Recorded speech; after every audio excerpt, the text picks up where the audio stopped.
Good morning, chat. Or I'm sorry, I didn't do my usual greeting. Morning, kids. How is everybody doing? I hope everyone had a fantastic weekend. Welcome to another episode of the Abyss AM edition.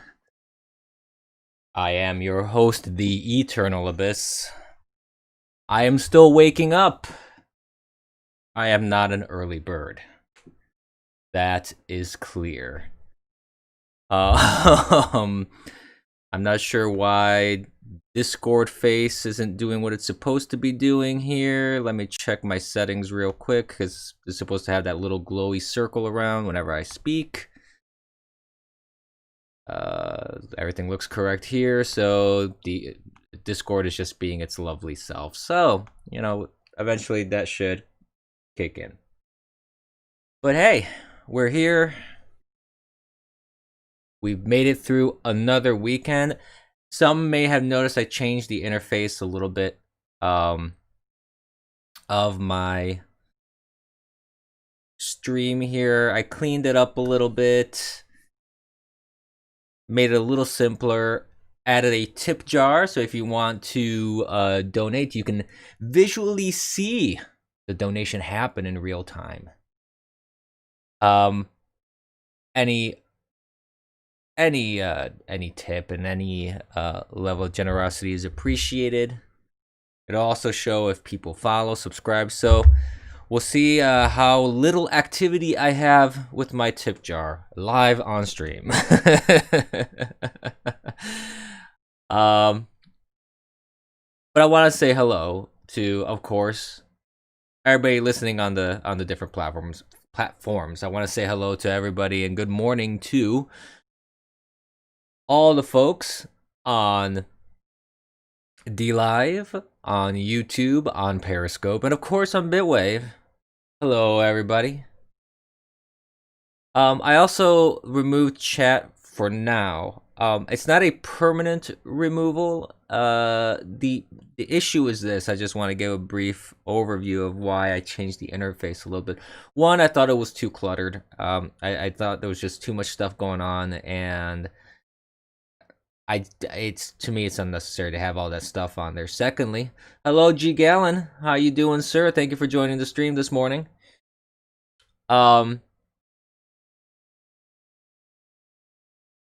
The issue is mostly with the restreamer that I use because they have not integrated some of the platforms, or one of the platforms that I primarily use. Hello Runer, hello sir, thank you for joining the stream. They just I having two chat boxes is just not functional, too cluttered.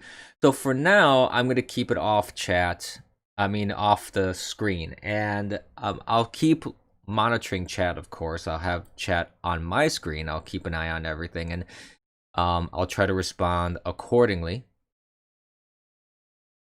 And another thing I discovered this morning was that my browser got all messed up.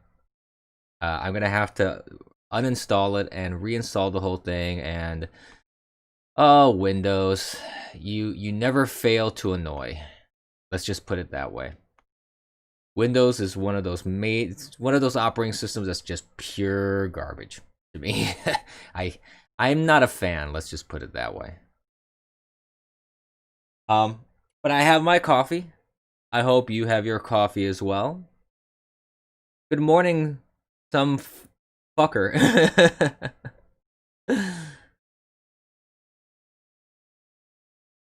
Well, I mean, light chat. Mark had built light chat. There was that option for live streaming, so it was just easy to use that. And I could use. I mean, to me, it didn't matter if I used fat chat or light chat. The issue was more. It was more. Had more to do with the fact that there was no way for me to consolidate Bitwave chat and everything that I can consolidate with the restream. So I have to talk to the restreaming website and see if they will fix this, because the more requests they get, as chat has told me this many times, the more requests I put in on restream.io, the more I did have it on global. Yeah, I needed to fix that. I never got around to it. That is true. That is absolutely true. So there were things that need to be fixed, and in the process of fixing them, I decided I'm gonna not have chat on screen for now. I do intend eventually to put it back, so we'll see what we can do to get that all situated. But in the meantime, I hope everyone has their coffee. As I was mentioning, I got mine. We're going to talk a little bit about what happened over the weekend. And I just realized I had a couple notes and I do not have them with me. Awesome. So it's been one of those mornings.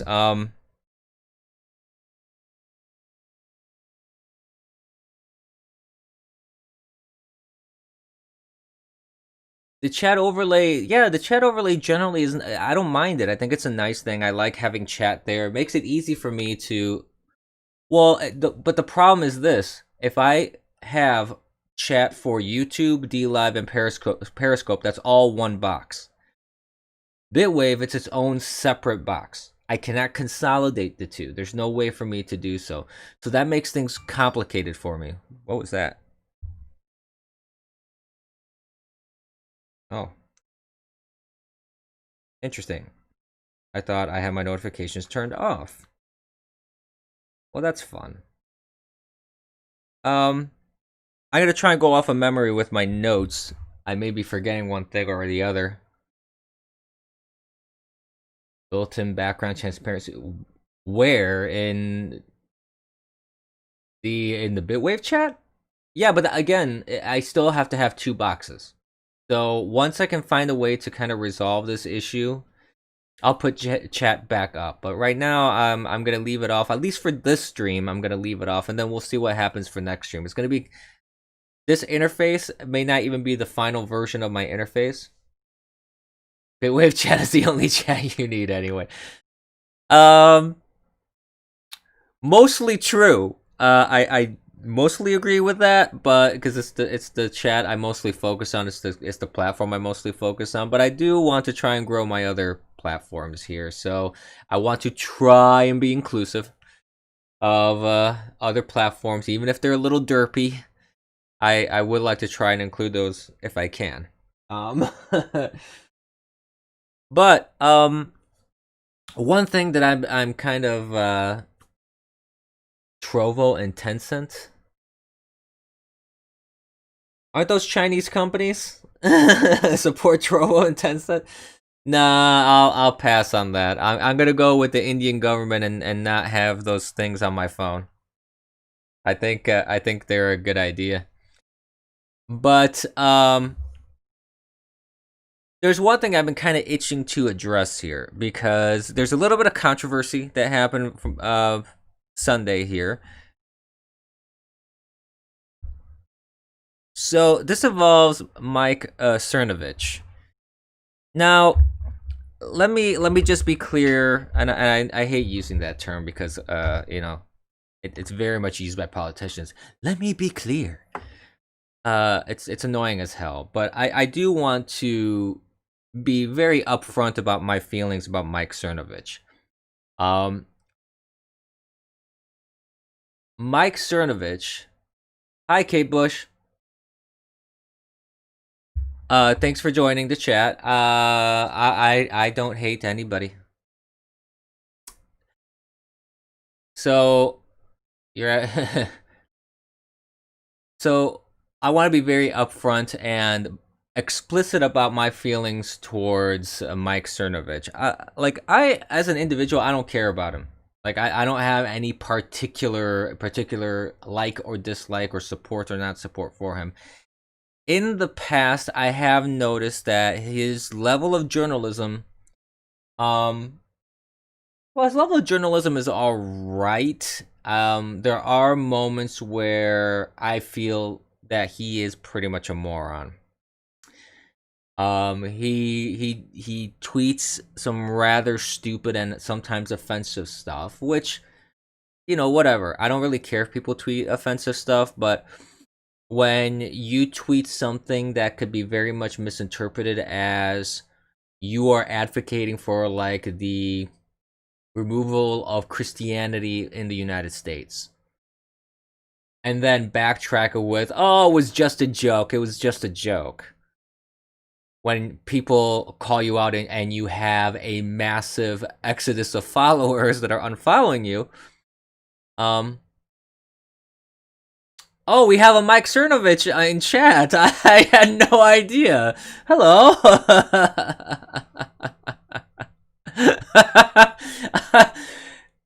I had no clues. This is great. Awesome. So maybe he can address some of this controversy right here. Let's see what he said. You know what?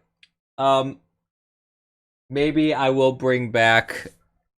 Nah, I'm not gonna mess with the stream because I'm gonna boomer it up. I haven't had coffee just yet. I'm waiting for it to cool down a little bit.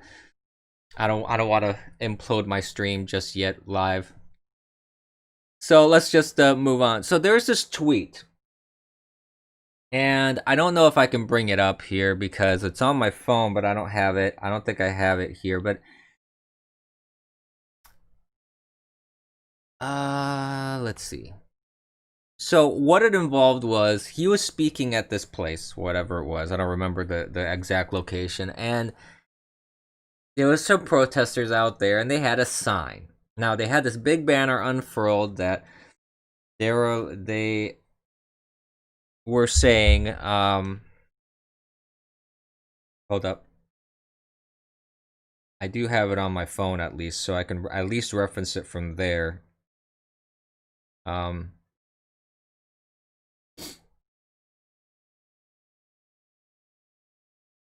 they had this banner that was unfurled in front of the crowd that said no white supremacy, no pedo bashing or pedo bashing. Hello, hetero alpha gods, shalom. How you doing, sir? Thank you for joining the stream. And so this banner said no white supremacy, no pedo bashing, no Mike Cernovich.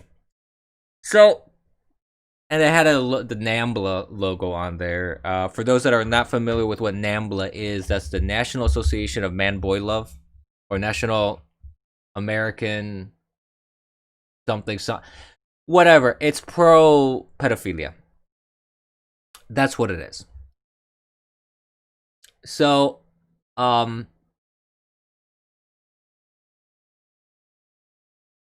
which is, let's just make this absolutely clear. That's disgusting to me. Pedophilia is absolutely disgusting. There's been this movement. I know we're going into some pretty heavy stuff early morning, and I haven't even had one sip of coffee. National Association of Marlon Brando Lookalikes of America. that's what NAMBLA stands for. Hey, DVDRW, thank you for joining the stream, by the way. And hey, Jay Danks, how you doing? Well, what the claim is this. I've seen some articles come up saying that this is all fake, not because the sign is fake. The sign is real. But what happened was people that were trolling the protesters gave them this banner, they unfurled it, they took a picture. So that's what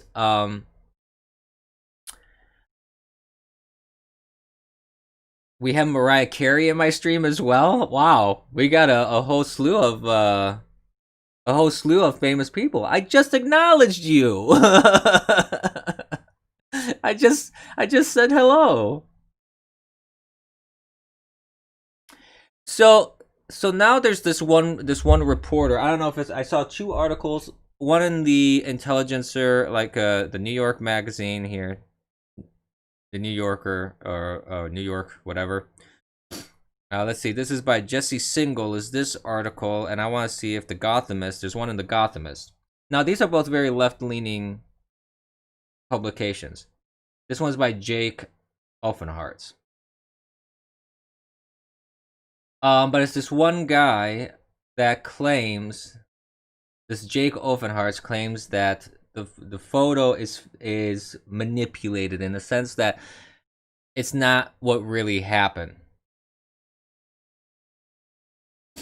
Where's Nick Fuentes? I don't know. Maybe he's eating his boogers somewhere. I'm not really sure.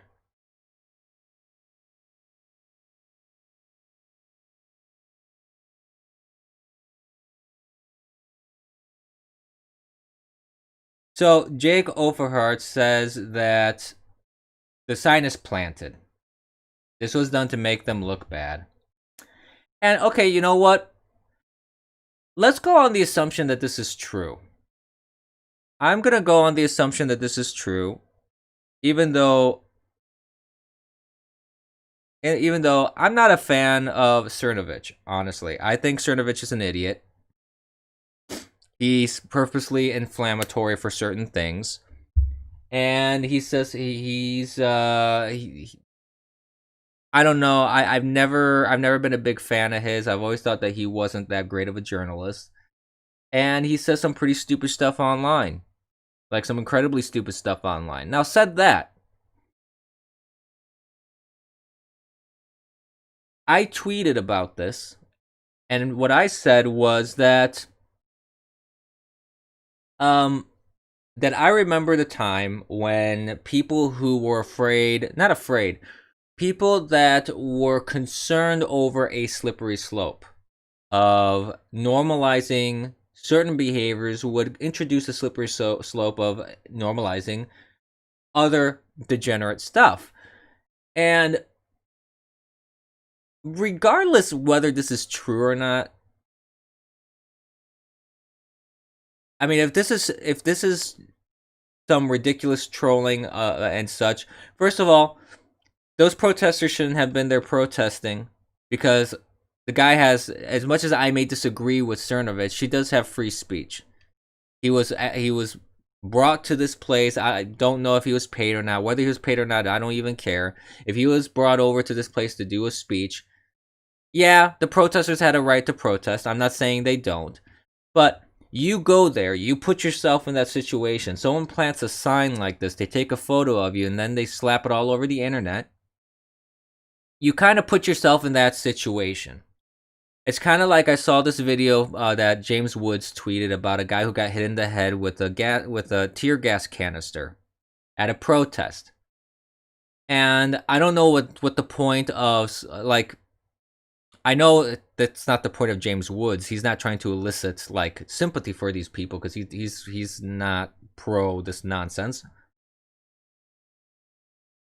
Hold on.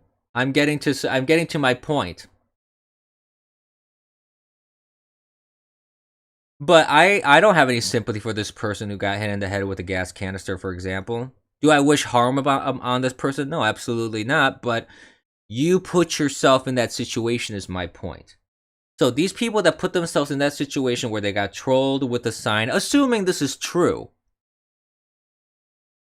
assuming that it's true, they brought it upon themselves, first of all. And I'm not opposed to those that oppose these protests, that are fighting against these people who want to censure and silence you. Troll them. If they're gonna protest, you can protest back and troll them, and you know, and just fight fire with fire, so to speak. I don't know if it'll resolve anything at the end of the day. Probably not. But at least it'll make it so it's not such a one-sided narrative when it comes to these people trying to shut down free speech and trying to impose their will upon others.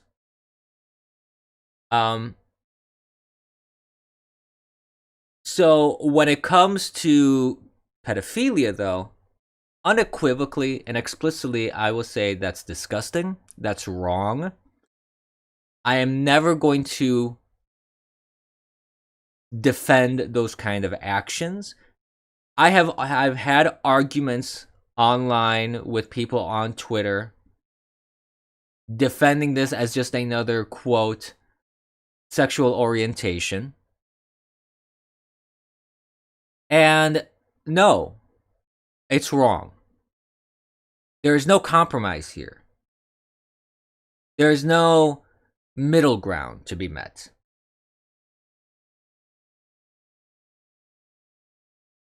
And I've seen like ads and other things in like the Twitter terms of service where they're softening their stance on things of that nature, and that is very disturbing to me.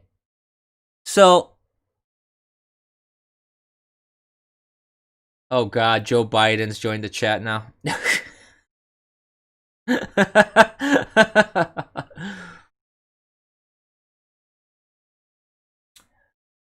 So what it boils down to at the end of the day is this for me. Um, whether the photo was a troll, well, guess what? You got trolled. If it's not true and this guy's making this claim to try and protect the protesters, which is possible,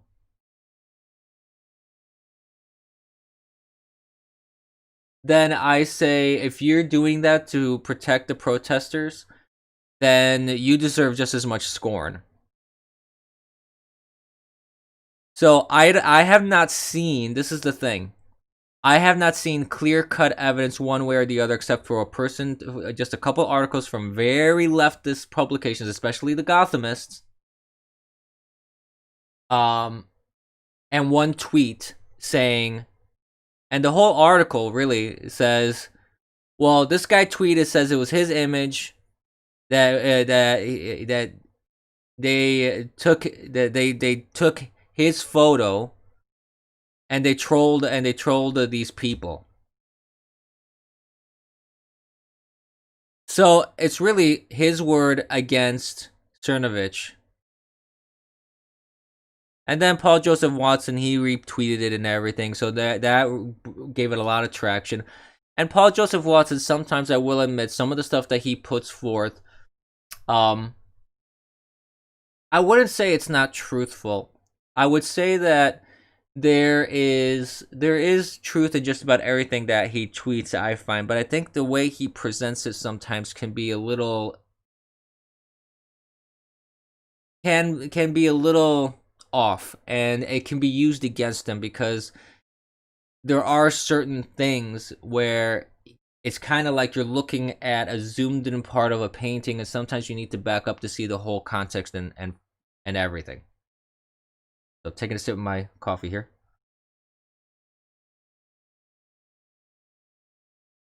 But Paul Joseph Watson is very entertaining, though.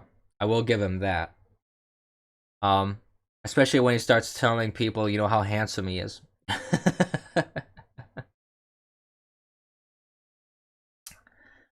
But moving on. Oh, hello Yaki Gaddafi, how you doing? Thanks for joining the stream. Why would anyone care? I refuse to get my news from Brits. Hi Zani. Hey, if that's the claim you want to make, I'm not gonna disagree with you, J Danks. But anyways, why would anyone care about what specifically? About the pedo banner? Is that your concern? Is that what you're asking about? I want to make sure I answer the right question.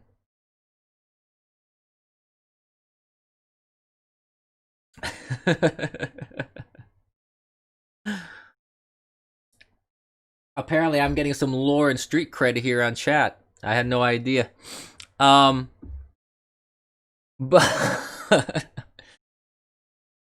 but I just want to make sure I answer your question properly, Yaki.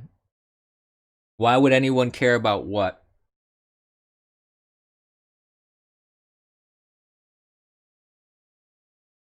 I mean, the only thing that I care about when it comes to these things is one, accuracy and reporting. I want to.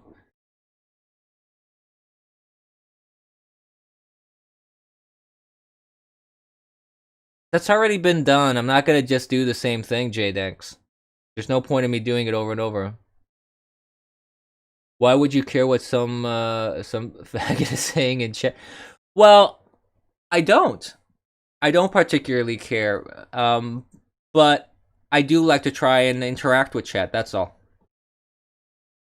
I've had chat say all sorts of crazy, funny, weird things to me in the past, and I enjoy it. I enjoy the interaction.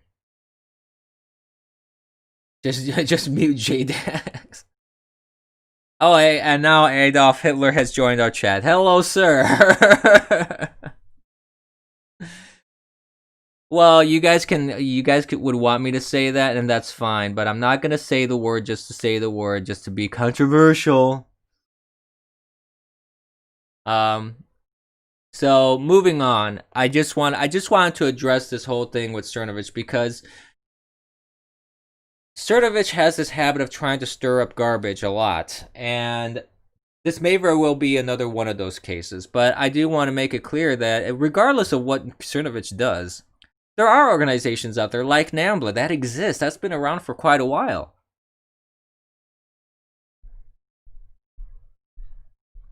That's existed. And I've had actual people online, if you do some, disturbing rabbit hole searching in Twitter, you'll find that there are people that are pro pedophilia. They argue that it's just another sexual orientation. They use the same framework that was used to argue for gay marriage and other things like that. Now, and you also have a group of people within the LGBT community that are want to add P or whatever to the LGBT acronym. And I want to be clear that I'm not saying that everybody that's part of the LGBT community are pedophiles. I'm not saying that, no.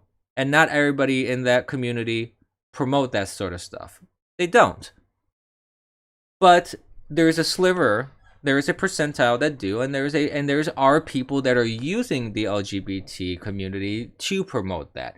So from internally or externally, they're being used in one form or another to promote this kind of stuff. And whether you agree with LGBT or not, one way or the other, that's still wrong that they're being used in that fashion. I don't agree with that. So there's a lot of issues there, and there's a lot of problems there, and that was a concern that conservatives expressed before, saying, this is going to open certain doors, it's going to open certain paths to a slippery slope, and I've seen this with people arguing for polygamy and bigamy and pedophilia. So I've seen this online. That's the problem.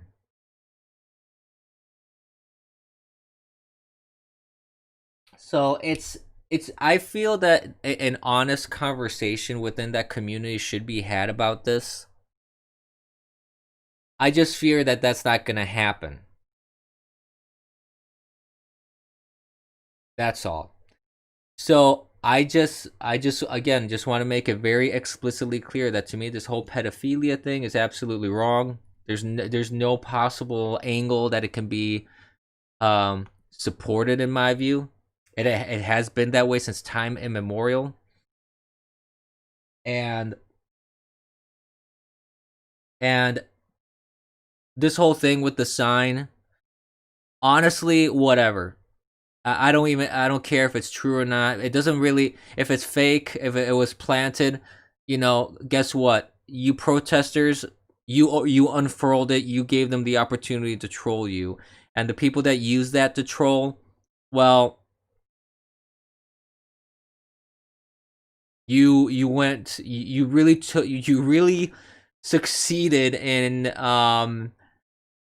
kind of playing their own game of using fake news. So either way, I mean, it's a kind of a dumb situation that could have been avoided on all sides, in my opinion.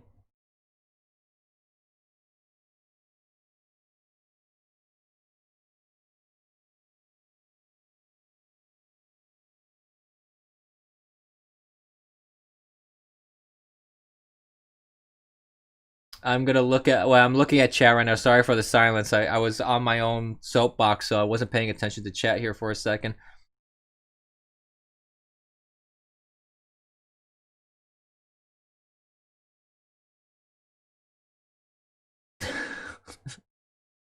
What? Maybe it's a good thing that I don't have chat up right now.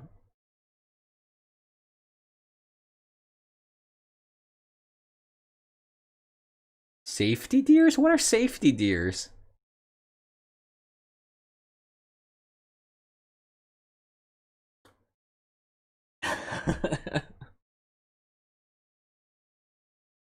So I feel that if they want to if the LGBTQ Q community wants to really address this and actually be honest about some of these elements within their community, it would behoove them if they want to be taken seriously, I think, to address this. But I don't know if they will.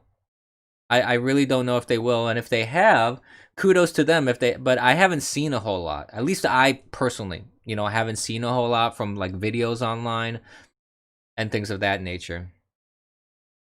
So I guess it is what it is, and we'll just move on here. That's what I wanted to do in terms of that. I wanted to just address that real quick. Hold up here. Let me go to. I have a couple things up on Twitter that I wanted to address. Speaking about the mob and the outrage mob and forcing people to go woke, things of that nature. You have the Washington Redskins.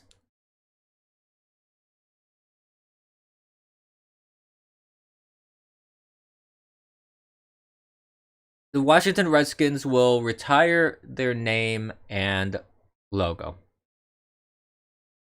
To me, the left, the woke mob and the cancel culture, they're going to celebrate this as a victory. This is something they've been trying to do for quite a while. For a long time, actually. Easily over 10 years. I remember this argument coming up easily over 10 years ago. Maybe even longer, because I remember hearing about this stuff in my university days, if I'm not mistaken. So, here's the thing. I can understand that some people may say, "Oh, Redskin isn't really a flattering term for Native Americans."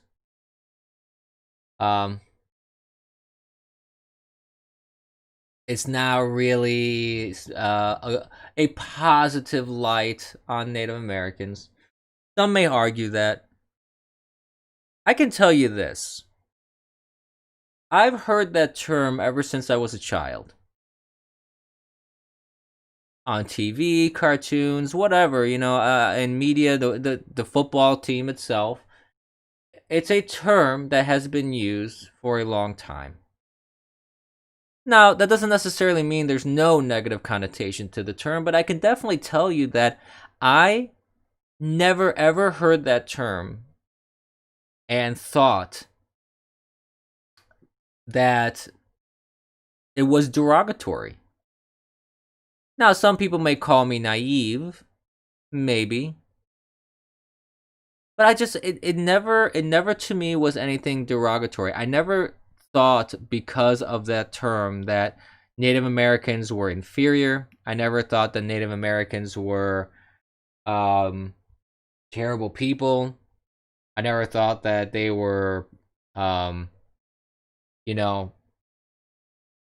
uncultured, or the term itself to me never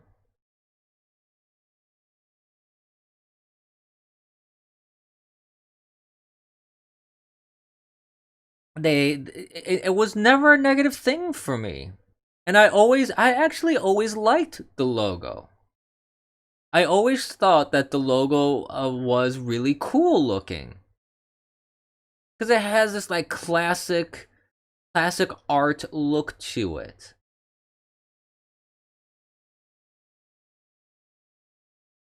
And I have heard, and that's a good point, Zani, though, but I have heard of actual Indian tribes. Some have made some statements regarding this, and they're like, we're not offended by this.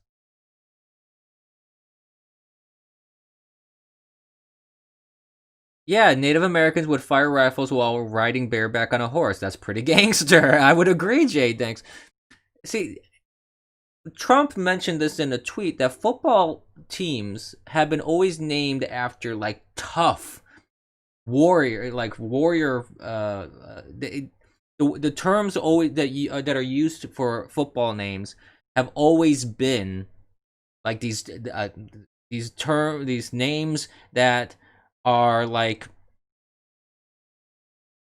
that are an image of toughness, an image of fighters, an image of warriors, images of strength and words of strength.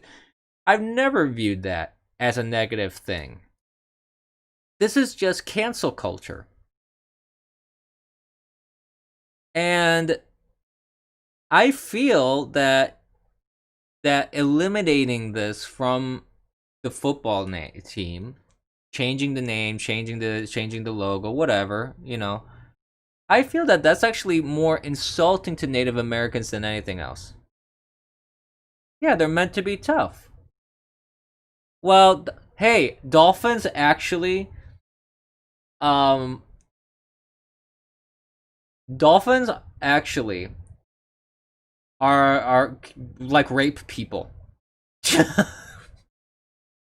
So Zani, if an animal can rape a human being, that qualifies as being scary enough to put on a football team, I think. And they're super smart. Yes.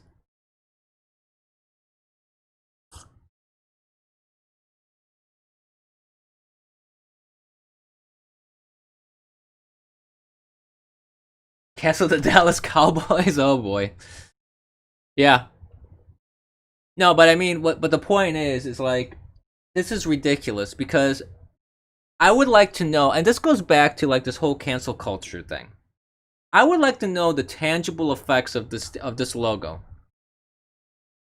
I would like someone to come to me and tell me, I saw this logo and it physically had a tangible effect on my life. And I want to see, I want to hear, I want some white person to come to me and say, I wasn't racist, and then I saw this logo, and now I am racist against Native Americans. That's the only way to justify to me that this is something that's so quote unquote problematic that it needs to be excised from society.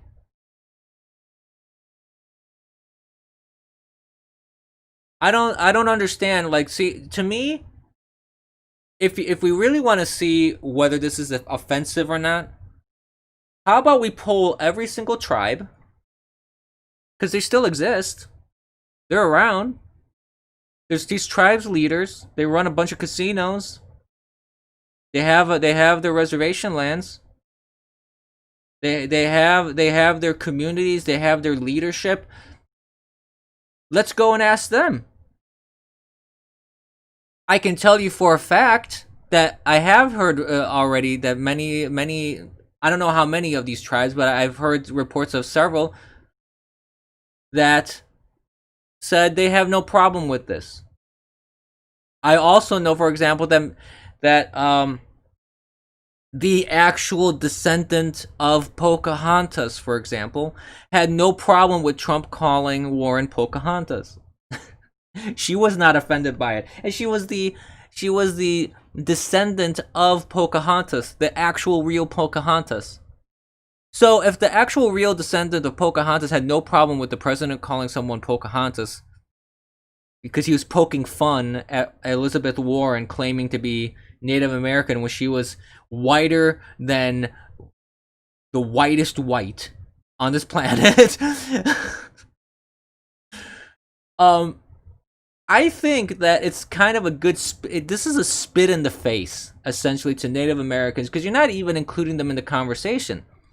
You're just being this white, woke, lefty, social justice warrior that wants to cancel people because of your own personal sensibilities. And now, this was something I heard over the weekend that I found very, very fascinating, and it really hits the nail on the head about this whole cancel culture and this whole snowflake culture.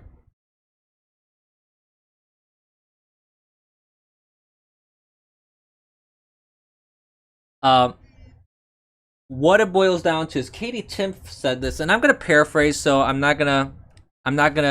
probably gonna mess up the wording specifically, but Timpf on the Greg Gutfeld show said essentially, when someone says, I am offended by this, so you have to change, that is peak narcissism. And I have to agree with that. I mean, who are you to tell people I'm offended, so you have to change what you're saying or doing because I am offended?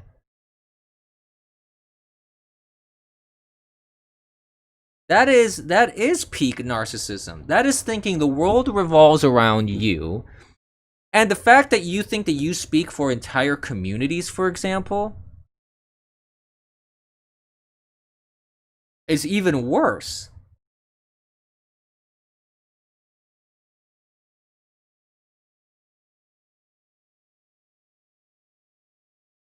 So, to me, I completely agree with that. That this whole cancel culture, this whole insult, I'm offended culture at everything, this has to stop. That's not to say that there may be legitimate reasons to look at certain things and maybe update them. Okay. I'm willing to even consider that if there is a legitimate reason. If in the case of the Washington Redskins, let's say the entire Native American community of the entire United States, all the tribes got together, they all went to Washington, they all protested and made a petition to the Seattle Washington Redskins and said, please change this name, we find it offensive as a whole. Then I could maybe agree and say, well, okay, everybody is offended by this. All the Native Americans are offended by this, so perhaps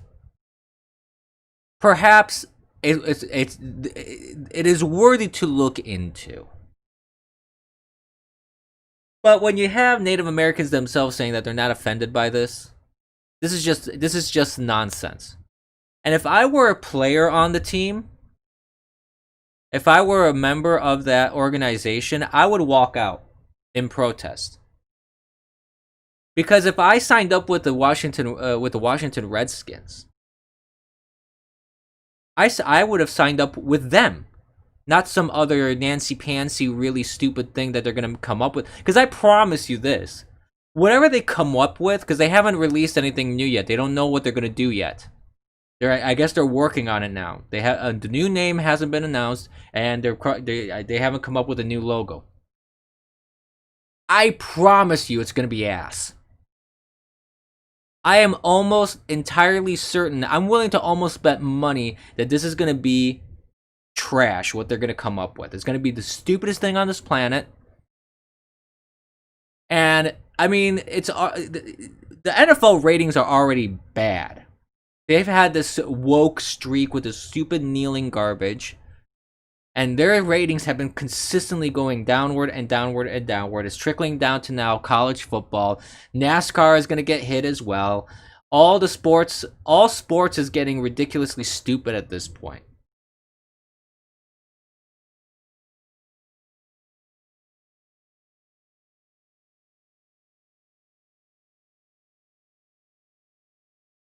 So I don't understand how anybody can still watch sports at this point. I've never been much into sports. I'll be honest. I really don't know a whole lot about sports. The individual players, teams, statistics. I'm not a sports nut. I never have been. I'm very much a geek when it comes to that sort of thing. I kind of embody the stereotype of the nerdy computer person that just I don't engage in sports that much. The only sports I've ever engaged in, and I know people are going to make fun of me for this,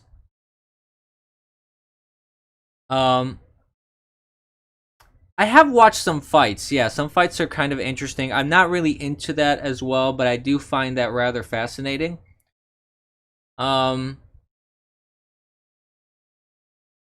Excuse me. I like soccer. I like football, the real football, not the American football. I like soccer. I have played soccer. That's the only athletic. I played some basketball too when I was younger, actually. But um,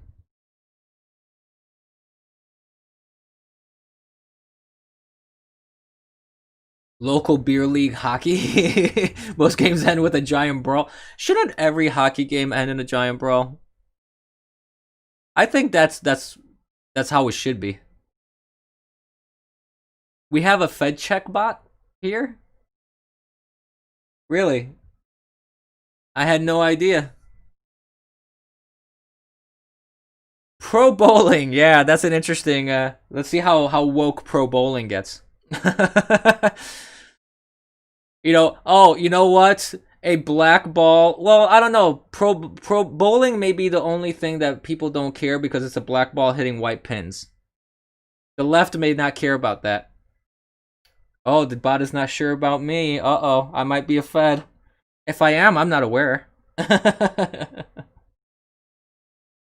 Hmm. So the left may not care too much about bowling.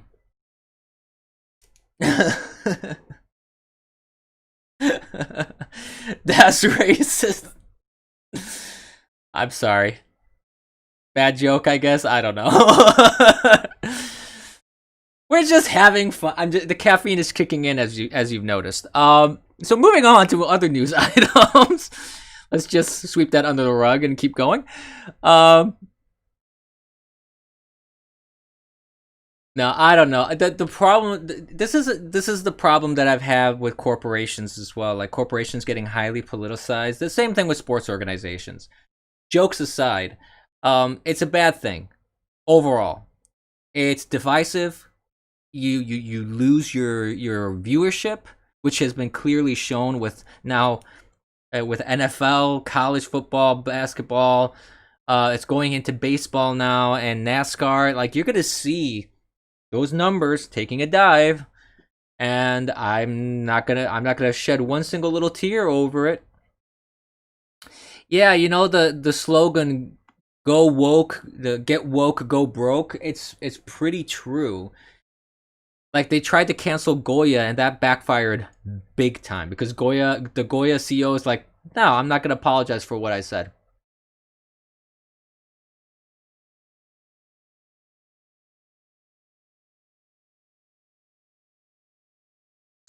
So it's ridiculous.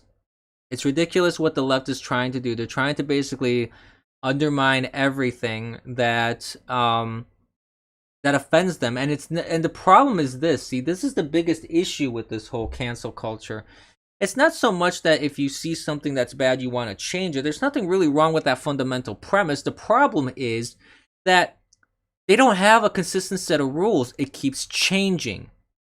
Everything is offensive. Everything is racist. Everything is misogynistic. Everything is white supremacy. Everything is bad.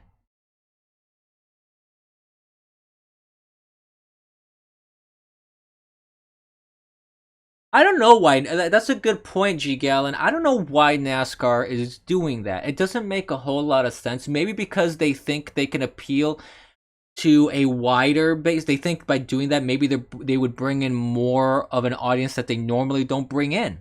That may be the logic of it. They're thinking, oh, we're very like conservative, Confederate flag sport, redneck sport, basically. Let's try and see if we can cast a wider net and bring in, people from California and or you know what? It could be also. It could be also this.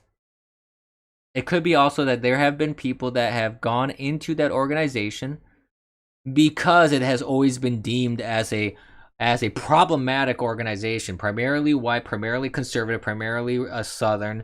So a lot of people view NASCAR on the left as quote unquote problematic. So maybe people went in there, and this is pure conjecture on my part and speculation. I have no evidence of this. I'm just saying it's a possibility. I'm speculating here.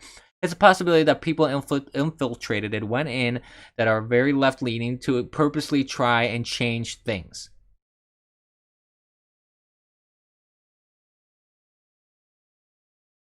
They have women on the board making decisions. I didn't know that.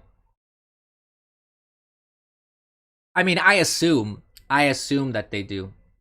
I assume that just about any corporation in this day and age has women in the boardroom, and generally speaking, doesn't bother me. And the only thing that bothers me about anybody in a boardroom, be it male or female, white, black, Asian, Latino, whatever, the only issue to me about people in a boardroom is the type of decisions they make. If they make really dumb decisions, they shouldn't be in the boardroom. I don't care what they are. If they make good decisions, you can stay. That's the only thing I care about. I only care about whether people make the right decisions in the situation that they're in. The Fed check found the Fed. Oh no! Oh no! In other news, Zindzi Mandela, daughter of Nelson and Winnie Mandela, dies at age 59. That's very young. Actually, I'm surprised.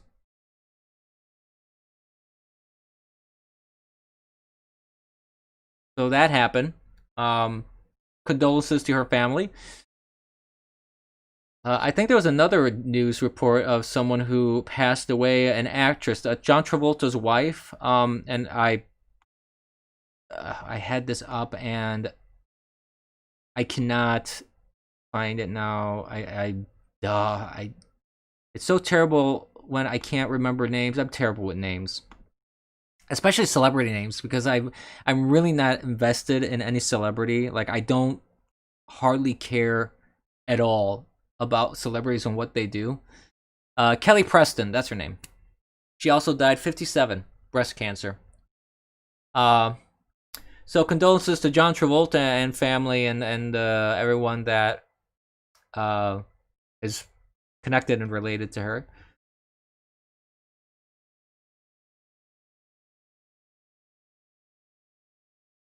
Elvis Presley's grandson suicided? Really? That's terrible. That's pretty terrible.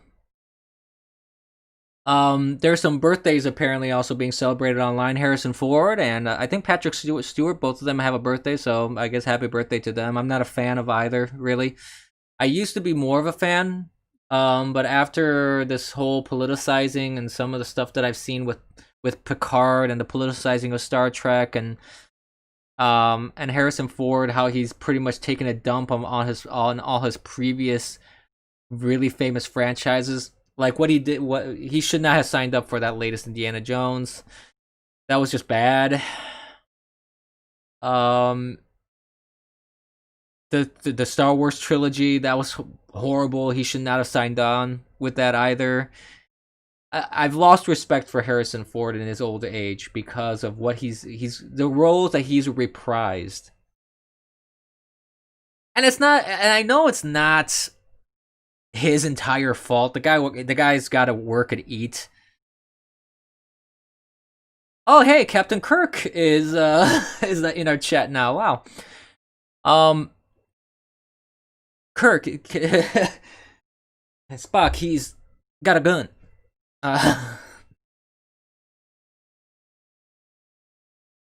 Uh-oh, we have a Star Trek versus Star Wars here happening in the chat now. Uh-oh. No, but see, the problem with Star Wars is this: Star Wars, as silly as it is, the original. When Jar Jar Binks, the prequel trilogy is actually, you can take it more serious than this latest trilogy. That's a bad thing, and I may get into doing some movie reviews because I've seen a couple of these reviews online, and holy crap, do they rip into Star Wars? Whoo, boy. And it's hilarious that Disney is basically retconning the whole thing. They're like, "Oh, this is like a little pocket universe, an alternate reality. This didn't really happen in the real Star Wars universe." They're trying to like etch a sketch the whole thing. They're like, "Oh my god, this really went bad. we need to fix this. Retcon it now." It's pretty damn funny, honestly. So, but moving forward, I don't know. I haven't really been into movies anymore as much as I used to. But I do enjoy watching movies, and even I may talk a little bit about movies that I watch and things like that, and kind of give a my own perspective on them. If somehow that's relevant for chat, who knows? We'll see. Um, but other things that are trending right now is Dr. Fauci. There's these claims that the White House is trying to discredit Fauci, and you have this big fight online right now between the people that are pro Dr. Fauci and people that are against him. Now, my only question when it comes to Fauci is this: Can anyone give me a prediction he got right? One. I only ask for one.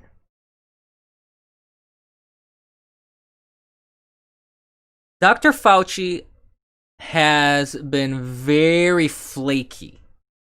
And all his predictions have been wrong, and when the cameras are off of him, he takes his mask off, and he's been back and forth on the mask thing. He's been all over the place. The guy cannot be consistent to save his life. Now, I'm not trying to discredit his expertise, because some people are like, well, he's this expert, he's a doctor, he's a scientist, what? That's fine. He can be whatever he is. That doesn't concern me. My concern is, though, if you are going to be on a platform or on a committee and you're going to put forth predictions, and you're going to use models to try and predict problems that come about with a infectious disease, it would behoove you, I would think, to use a model that is correct and not a flawed model, which has been pointed out over and over. It would behoove you to not say, don't wear a mask, and then wear a mask, and then don't wear a mask, and then wear a mask, but it doesn't really do anything. It's more of a status symbol. It's more of a virtue signaling thing. It's that you're doing the right thing, even if it doesn't really protect you. Then on top of that, as soon as the cameras roll away from him, or at least he thinks the cameras are rolling away from him, he takes the mask off. He predicted 2 million people were going to die by March, was it? Or April? I don't remember the exact date, but that was one of his predictions. He was very flaky on the hydroxychloroquine, which studies have proven they're effective. And apparently there's some articles I read that he had approved this sort of thing beforehand. He didn't have any issue with it beforehand, but now that he had an issue with it because Trump? So there's a lot of weird things that are going around with Dr. Fauci. And I think, and this is speaking in general, I think to place absolute faith in one individual is a fallacy, period. I don't care who it is. I don't care who it is. You don't place all your faith in one individual because they're still human beings. They can be wrong. Fauci has been consistently wrong in his predictions. Now, does that mean that you shouldn't do what needs to be done to prevent spread of this pandemic? Absolutely not. No, you can go ahead, social distance if it benefits you, of course. If you have a properly rated mask, wear it. First of all, if you have symptoms, you shouldn't be going out and about. Okay? If you have symptoms, go to a hospital directly. The earlier you treat those symptoms, the quicker you'll get treatment and the quicker you'll recover from it. That's true with any medical condition. Don't wait on it. The further you wait, the worse it is. That's really what it boils down to. So, do you need an expert like Dr. Fauci to tell you that? No, that's just common sense. And if you need a doctor to tell you that if you feel symptoms, go and get to a doctor, then I have grave concerns about just general decisions you can make in your life.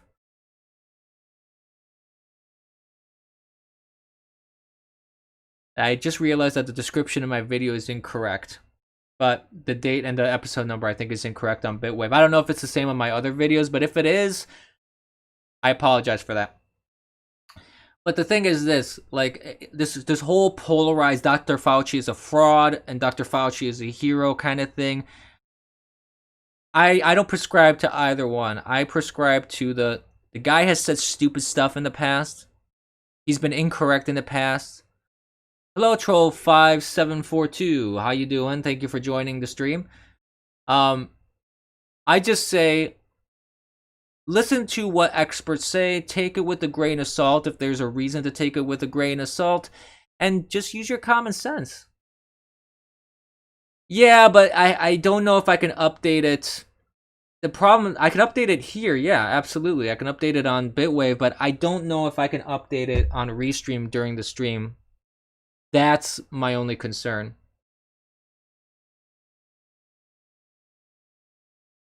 Oh, well, okay, subscribe. Thank you for the correction. Yeah, I don't subscribe to that sort of thing myself, so.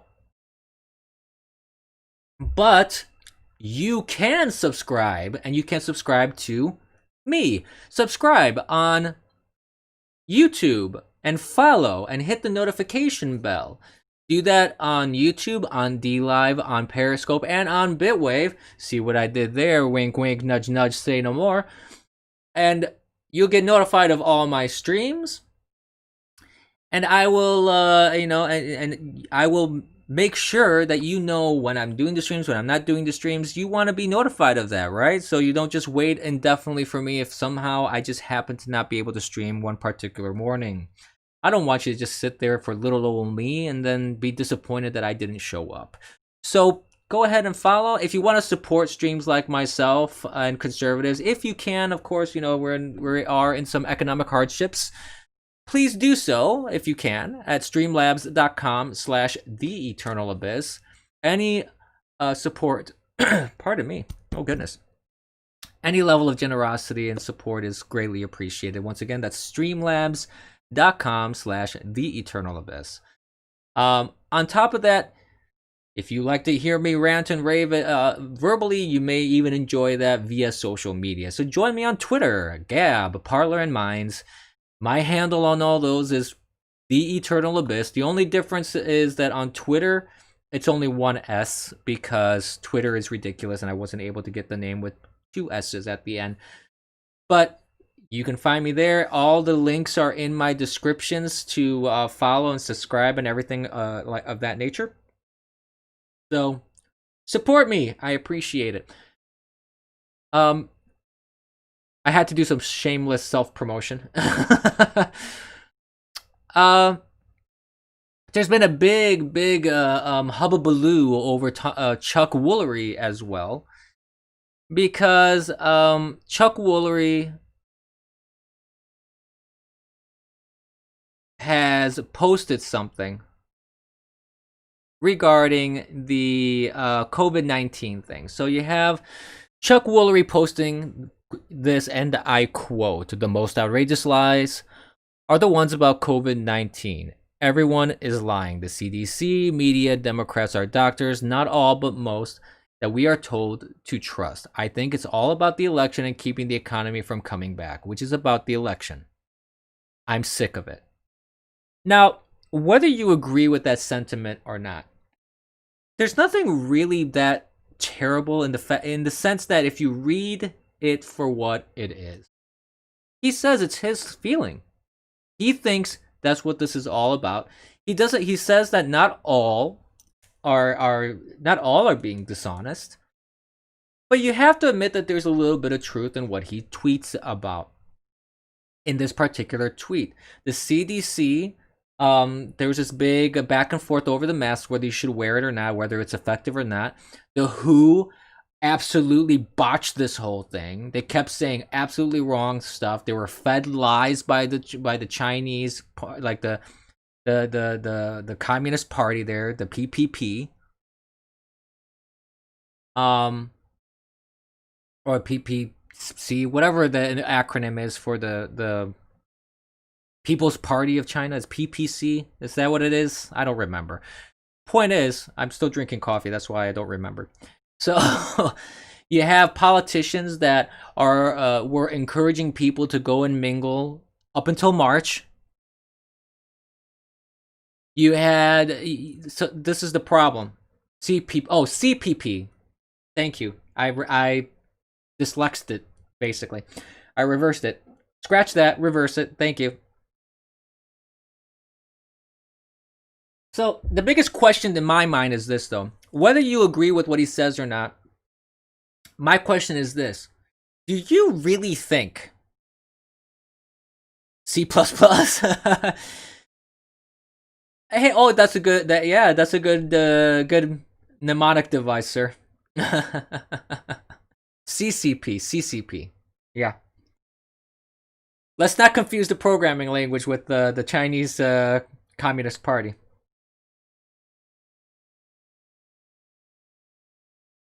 Oh, it's Greta Thunberg. She's part of my chat too now. Wow. I'm getting all the celebrities on my chat. Ain't that something?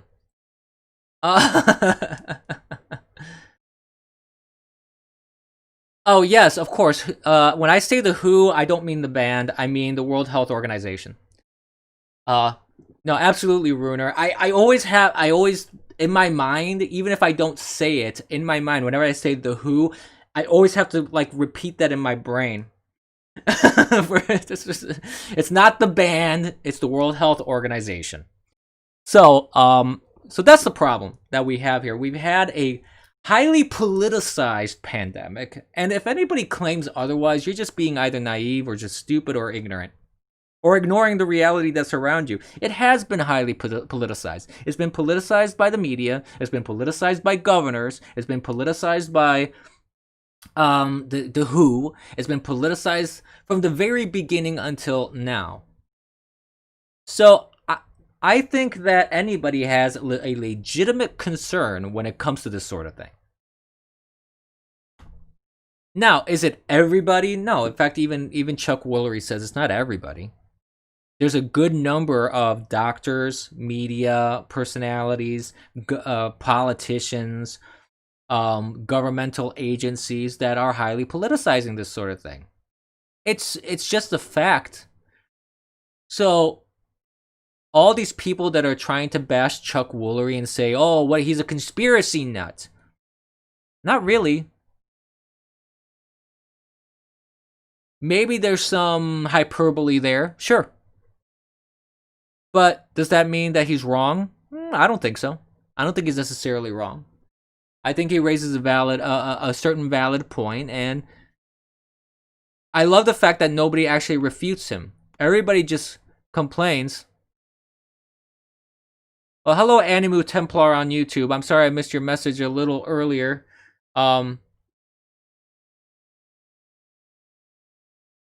You said it should bother me. I'm not entirely sure anymore what you were referring to, but if I said something bothered me, there's a good chance it does. So, but anyways, the point is that there is reason to be concerned about the politicization of a pandemic. There is, and you know that it's politicized because of the actions of politicians and the actions of media personalities. This isn't anything crazy here. Now, does that mean that the whole pandemic is a hoax? No, I'm not making that claim. I'm not going to make that claim because people have been getting sick, people have been dying. But the politicization has made the situation far worse. Is it a pandemic of the scale that everybody claims it to be? I don't know. I would argue that it may not be as bad as everybody claims it is, but it's still something to. I don't know if it was justified to shut everything down to the extent that we did. I just don't know. And then now there's reports about how testing. The LA Times talked about how their whole testing system has been botched and it still affects their numbers today. And this is the LA Times saying this. It's not even like a hard right publication or anything like that. It's the LA Times. And then you also have reports that the numbers are also skewed because that when you test someone, even if they don't have it anymore. You have a viral fragmentation, like there's fragmentation of viral materials in you, and that can be reported as a positive. So and if you had it and you're done with it, you could still test positive for it because you still have that material in you, regardless of it fragmentation or not, just because you had it and you had the antibody.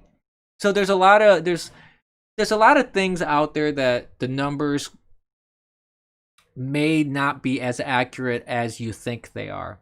But again, I'm not saying that this doesn't exist. There are some people that say it's a complete hoax. I don't think it's a complete hoax.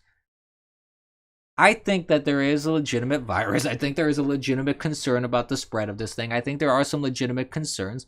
I just think it's been highly politicized. That's the problem. It's been highly politicized, and Chuck Woolery has a point when it comes to that. So all these people bashing him, like they're not even refuting his point. They're just saying, "Oh, he's a game show host." That's their argument. Like, okay, well, if that's your argument, that's your argument, I guess.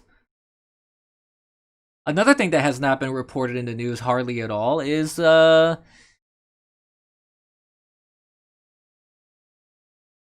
you have, since the 4th of July, if not around if not earlier, but around the 4th of July till present, you've had like a big attack on Christian churches being burnt down.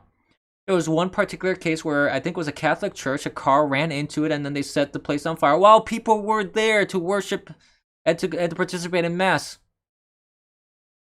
Yet somehow I see no outrage in the media. I see no reporting on this. There's hardly any reporting on this.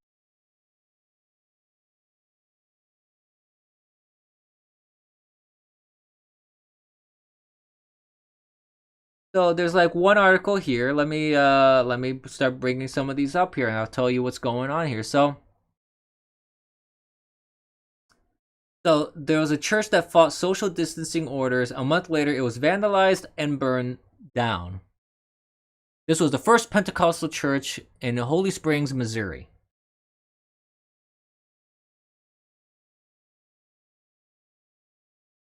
And this article is from May 22nd, actually.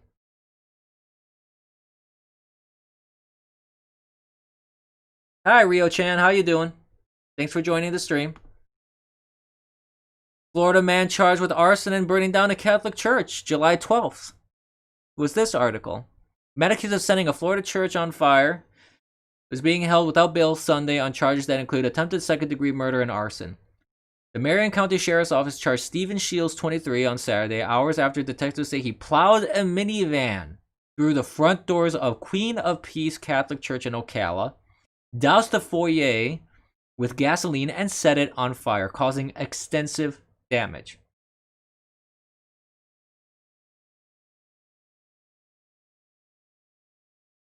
According to documents, Shields told detectives he is mentally ill but has stopped taking his medication. So he's gonna go with the insanity plea.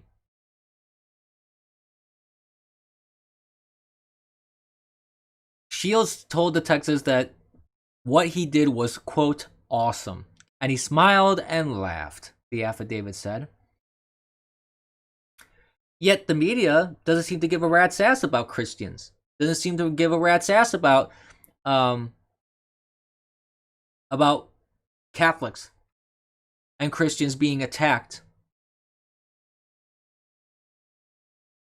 Here's another article. Let's see, this is in California now. California, mission founded by Saint Junipero Serra burns in an overnight fire. A massive fire devastated an 18th century mission church in San Gabriel in the Archdiocese of Los Angeles. The fire began early Saturday morning around 4 a.m. and destroyed the roof and interior of a 249-year-old structure.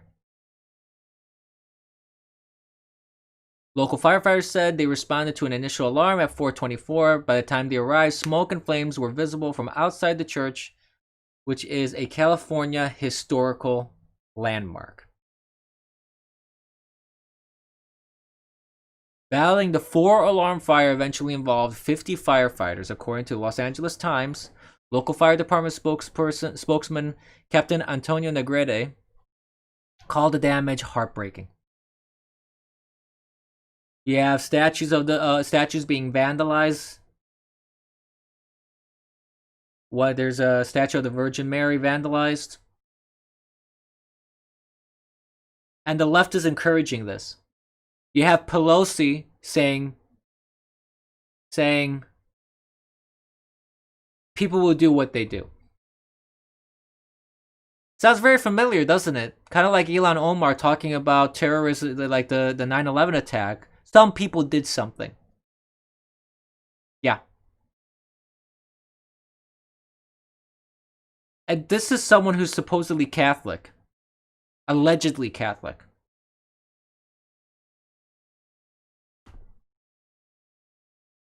Moving on. More articles. As I mentioned, Virgin Mary statue set on fire outside Boston Church. More vandalism on Catholic and Christian churches. A statue of the Virgin Mary was set ablaze outside a Boston church Saturday night, said police who are investigating the arson incident. Officers at 10 p.m. responded to a call for a fire in the area of 284 Bowdoin, I'm probably mispronouncing that, street in Dorchester. On arrival at St. Peter's Parish, officers saw that the statue of the Blessed Virgin Mary had been set on fire.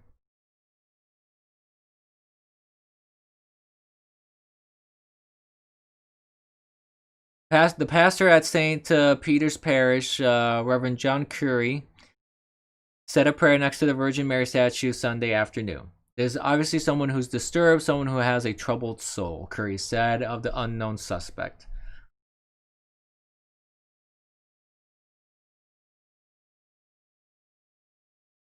He's far more forgiving than I. Brazos County Church burns down on 4th of July.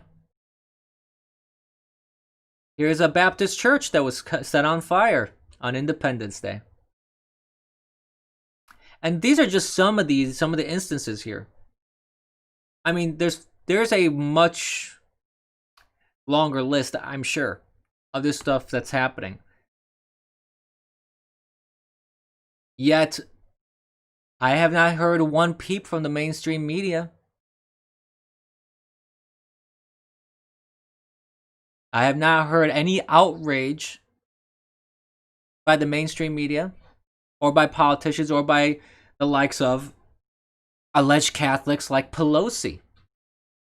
I have not heard any outcry for that, or alleged Catholics like Joe Biden. Where's his outrage over this? Where's that bumbling moron? I haven't heard him say anything about this.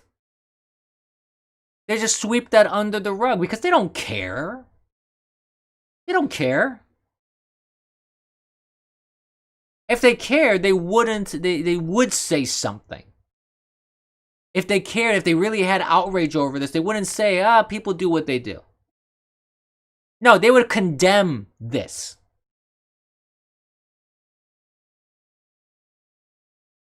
They would condemn these actions, saying this is wrong. You don't go and burn freaking churches just because you have some sort of grievance, perceived grievance on top of that.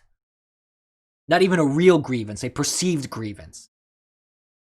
Oh, speaking of perceived, did you know that the transcript of the entire video of George Floyd has been released? Oh, yes. I haven't seen the entire video. The video itself has not been released, but they released the entire transcript, which shows that George Floyd did resist arrest. 4 times he was told to he was given orders to get into the car. He was foaming at the mouth. He refused to cooperate. He was resisting arrest. So that evidence may actually help the police involved get off on the charges. Now, let me be clear, even though I hate using that terminology, but let me be clear, does that justify his death? No, of course not. I don't think anybody should die in police custody. But was this worth burning down cities? Was this worth ruining the lives of people through arson, looting, rioting, destroying their businesses and their livelihoods, shooting people? People actually died during this protest. Shooting police. Police died during this protest too. Was this really worth it? When at the end of the day, he did resist arrest. The guy was drugged up the wazoo. Again, I'm not saying that it's okay for him to die in police custody. And the police using excessive force is not acceptable if that's the case. Okay, I'm not saying that he should have died. And I'm not saying excessive force is supposed to be used. I'm not saying any of that. But wouldn't it behoove people, if you're gonna protest something and claim alleged racism, wouldn't it make more sense to wait until all the facts come out? That's all I'm saying. Just wait until the facts. If you had evidence that the police was indeed a racist that killed this guy because he didn't like black people, wouldn't that bolster your position? Wouldn't that make you more sense? And you wouldn't even have to riot. You honestly wouldn't have to riot. Most reasonable people will go, holy crap, that's not right. A white guy killing a black guy just because he's black is not right. A black guy killing a white person just because they're white is not right. Racial motivation for killing someone is not right.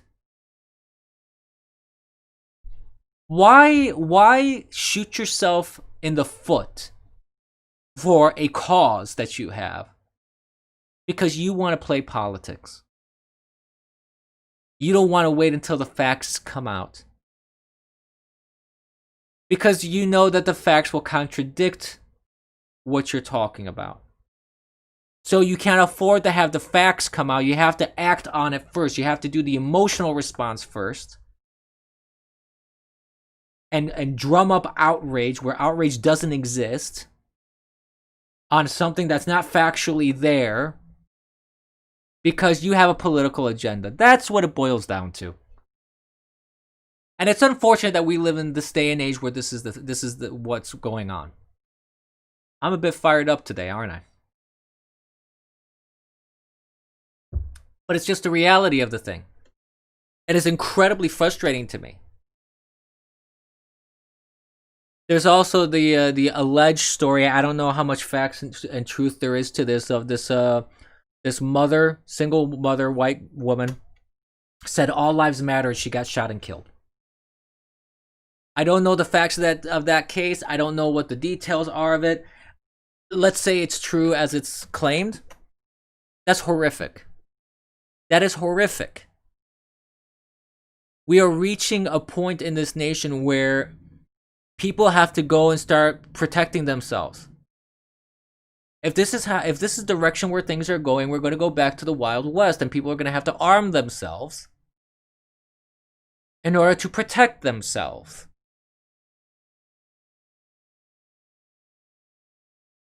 And I don't want that. But if this is the direction they want to bring the country in, well, guess what? You're going to eventually reap what you sow. Be careful what you wish for, basically. People are talking about, we're in the middle of a soft civil war. Maybe. That could be interpreted that way.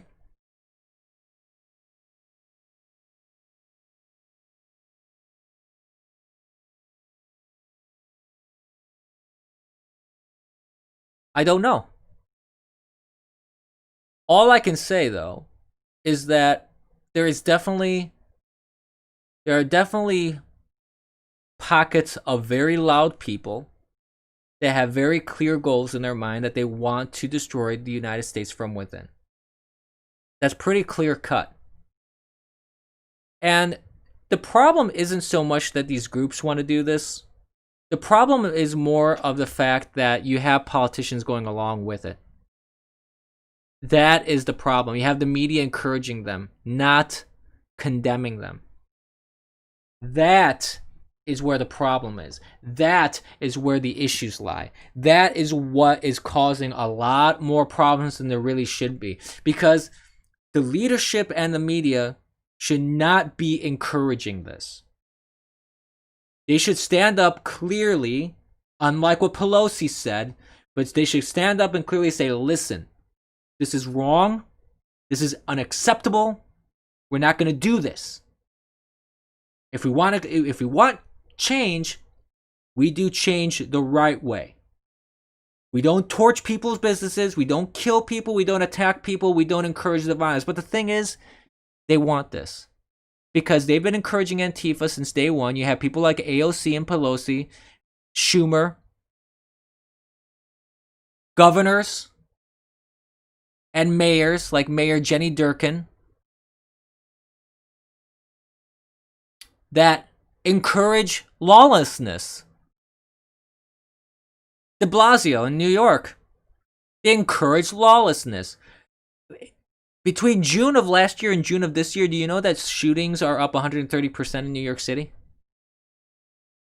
And what does de Blasio do? He cuts nearly $1 billion from cops, from the police.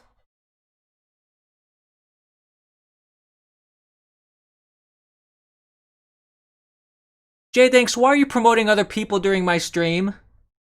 Don't do that. What the hell, dude? If you're going to promote anyone, promote me. Don't promote other people. By the way, follow, subscribe, etc., etc. So, I've gone off on this rant long enough. Point is,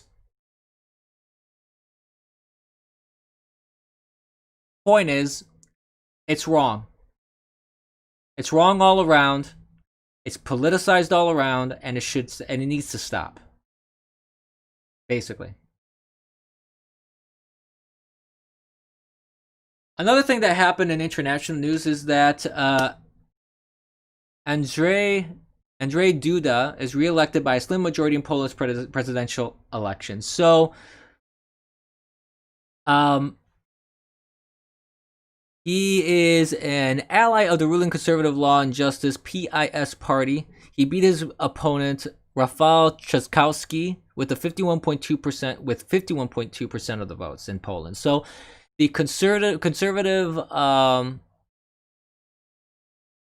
and Justice Party basically is still in power in Poland. I hope it remains that way for Poland. It's been serving Poland very well, and I think it's a good thing. And the fact that it's a close margin is concerning. It's really concerning to me because it seems like they were trying to push Poland in an opposite direction. And Poland is kind of a last bastion in terms of being anti-Euro, anti-woke,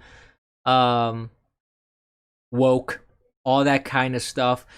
Basically, Poland for a long time now has been giving the middle finger to the European Union, which I very much appreciate from Poland. I think that Poland has really embraced they've lived through socialism. They've lived through communism. They've lived through Nazi invasion. They've lived through a lot of crap. And it makes a lot of sense that they're going to say, you know what? You want to try and bring this garbage back? No, we're not going to accept that. Negatory. Nope. So I'm kind of happy to hear about this, that Poland still has a good nationalist kind of conservative rule of law party here that has won the election. I appreciate that. Going back to local news regarding this cancel culture, there's one thing I forgot to mention. So the mayor, I think it was the mayor of Minnesota, of Minneapolis, had requested federal aid, like $500 million, if I'm not mistaken. It was $500 million for the damage that the city incurred during the riots and looting and arson and all that. They requested from the federal government to aid them, financially aid them in trying to get everything repaired and fixed, and Trump denied the request. Honestly, I have no problems with that. They gave police stand down orders. They let the protesters and rioters run amok and cause slews of damage here. So, you know what?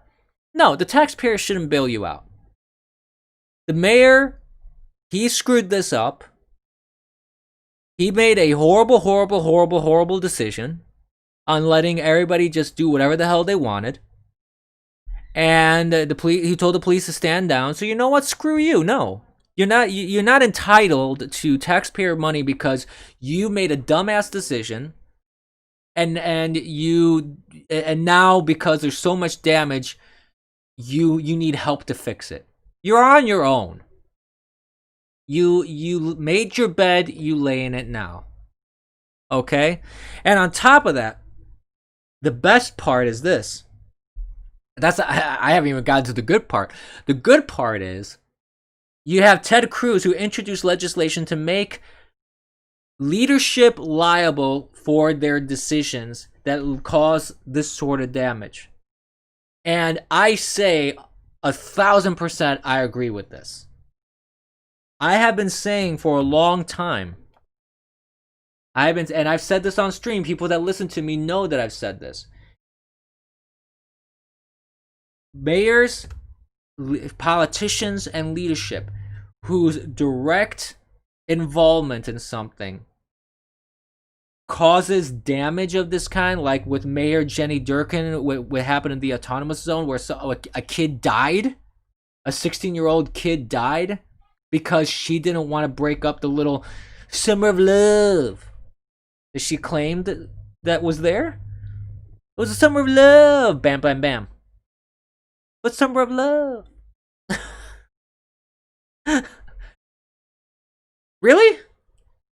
You're not liable for that at all because your direct decision caused the death of someone? In her case, that's pretty much a direct line from that kid dying to her. Her actions had a direct result. Did she pull the trigger? No, but she has some liability there. She definitely has some liability there. And if mayors like the mayor of Minneapolis, Jacob, whatever his face is, he gave a stand down order, or the governor gave a stand down order of Minnesota, they're directly responsible for the chaos that happened then and the damage, because they didn't do anything to prevent it. Nope, you don't deserve federal funding for that, and you deserve liability on that. Maybe even criminal liability, not just civil. Like in the case of Mayor Jenny Durkin. In the case that her direct decision, there is a direct line from her decision making that essentially led to the death of that child. I feel that there is cause for suit here to, and maybe even criminal charges. Maybe that's extreme. I don't know, but does it sound unreasonable to you guys? I don't know. It sounds relatively reasonable to me. Like if I'm a mayor, I decide not to act or allow something which leads to the death of someone, a foreseeable death, by the way, because if you have pure anarchy and you have people walking around with guns unlawfully, by the way, because I don't think you could just walk around with guns in a very liberal Seattle and Washington. I don't think you can do that. I don't know, but I don't know the laws for Seattle, so maybe there is an open carry thing that you can do. Maybe there is. Okay, I don't know. But you want to tell me that doesn't raise any sort of concerns or eyebrows, or you're not concerned that maybe some violence can occur from that? And from day one, there was already massive problems with this whole little autonomous zone. Apart from the property damage and vandalism that they were doing, there was theft. There was already reports of assaults.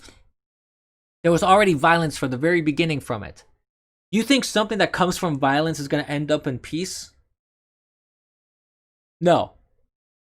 That's not how things work. That's not human nature.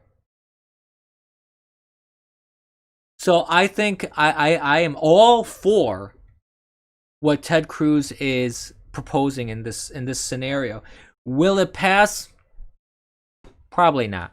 It's probably going to get blocked in the House.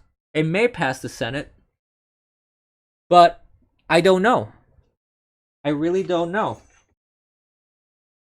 But I think it's worth exploring, because it's about time that politicians realize, excuse me, adjusting my microphone here.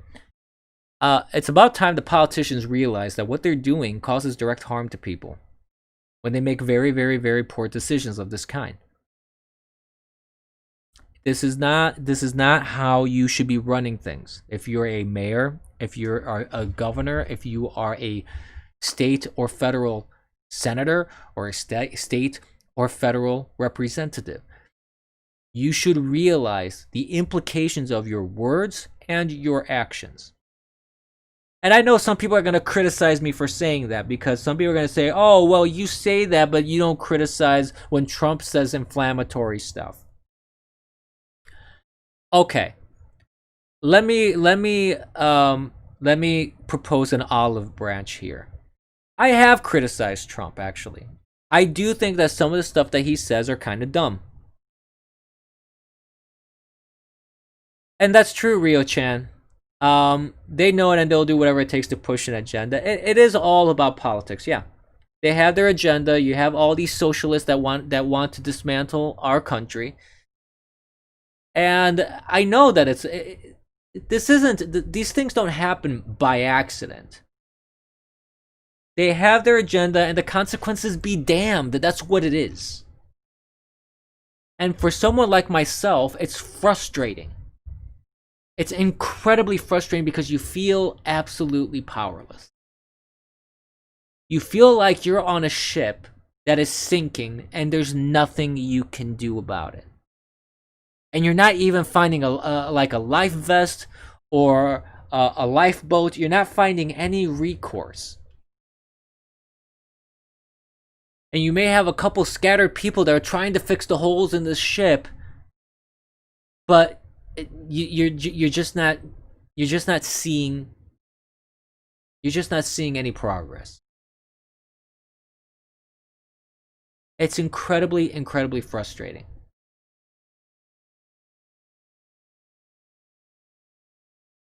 Especially frustrating is when these people get away with it.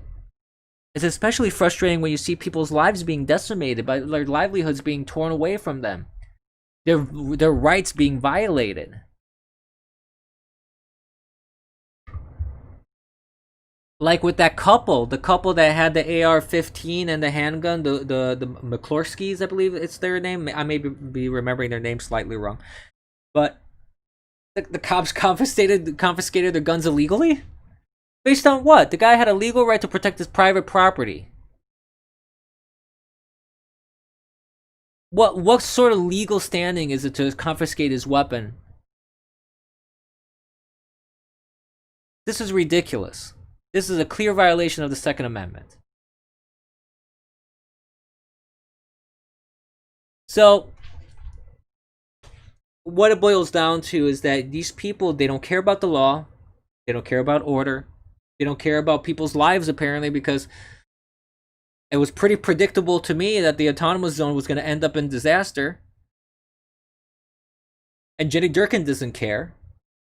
When the protests started approaching the mayor's mansion, oh, that's when she cared.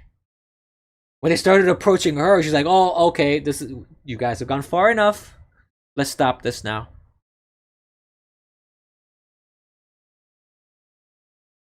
Because, reasons. It's ridiculous. It's just ridiculous.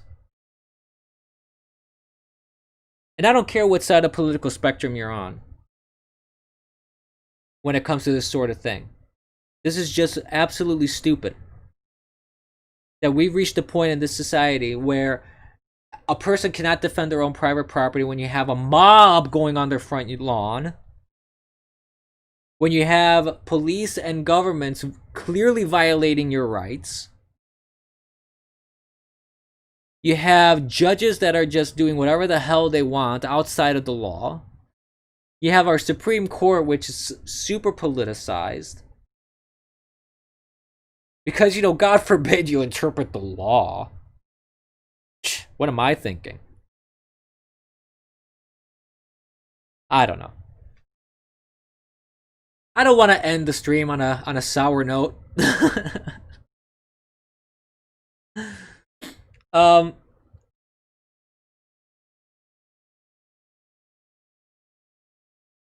so let's put it this way. Um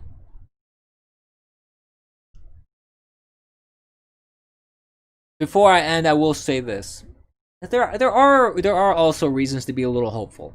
I mean, you have people like Ted Cruz, which is actually introducing legislation to make people liable for their actions, for example, to make politicians liable. You have a person running in Michigan, I believe, who's running for, I think it's either Senate or House of Representatives. I can't remember. His name is Hernandez, I think.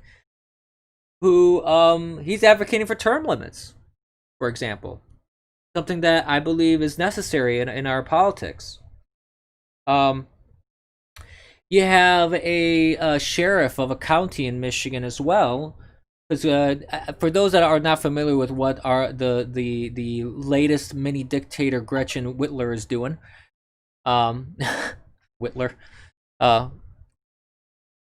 she is imposing a $500 fine if you don't have a mask on.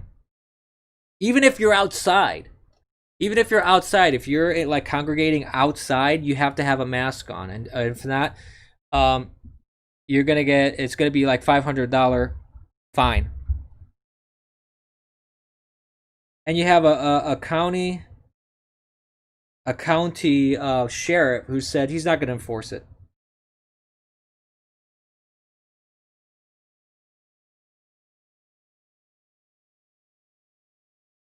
So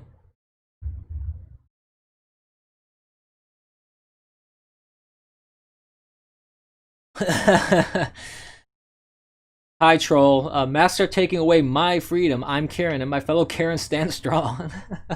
Actually, it's quite the opposite. Usually the Karens are the one calling the police for no reason. And recording people that don't wear a mask and attacking them. Those are the Karens, actually. But what I'm saying is, like, you have people that there's glimmers of hope here and there. I don't think it's all doom and gloom. I don't think it's all a burning dumpster fire. There are some glimmers of hope here and there. So I think that because there are these glimmers of hope, there's more of us out there. There's more people out there that will stand up to that sort of authoritarianism. There are people out there that will not bend over to these mobs. We have a president who tells the mayors or governors that want federal funds because of their failures to go jump in a lake, and I appreciate that. Whether you like Trump or not, you have to at least appreciate that he's not just going to take your tax money and throw it to the wind.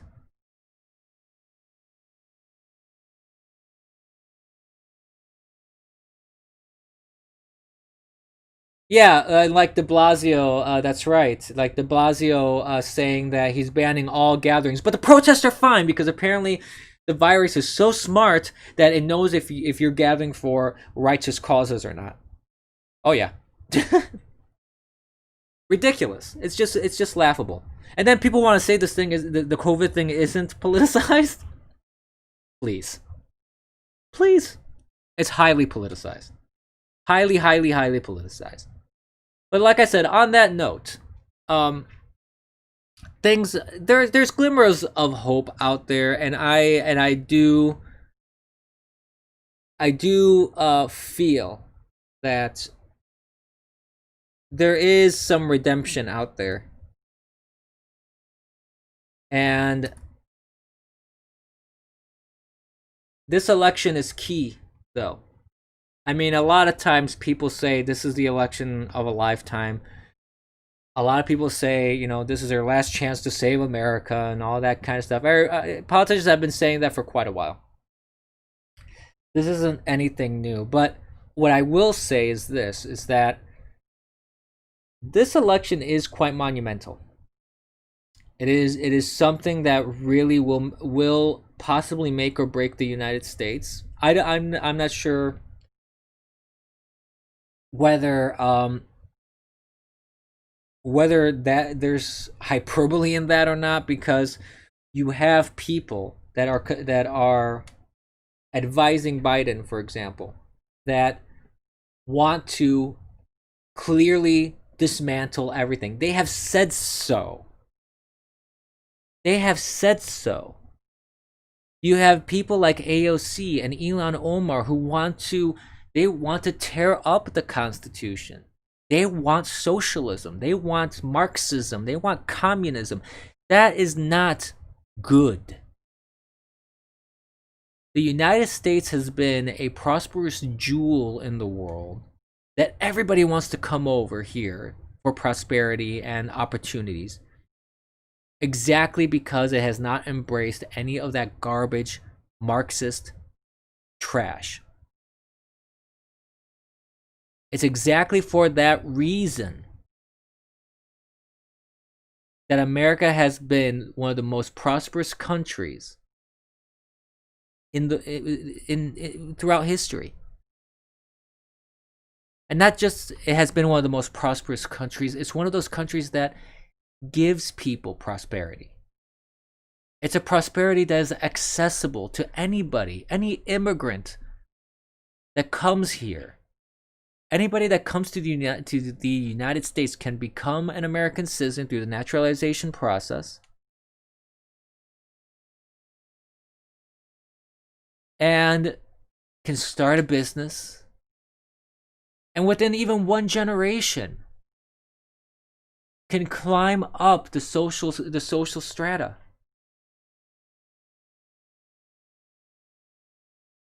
There are very few limitations.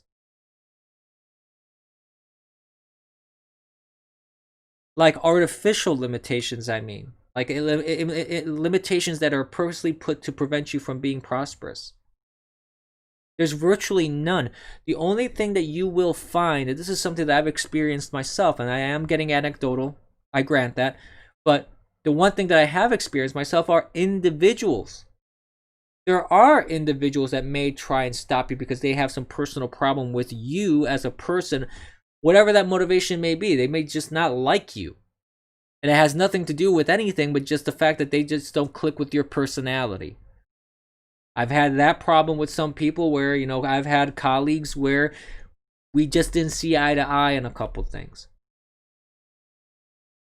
Some may be very well motivated by race, or they may be bigoted against Catholics, for example, in my case, or some other religion.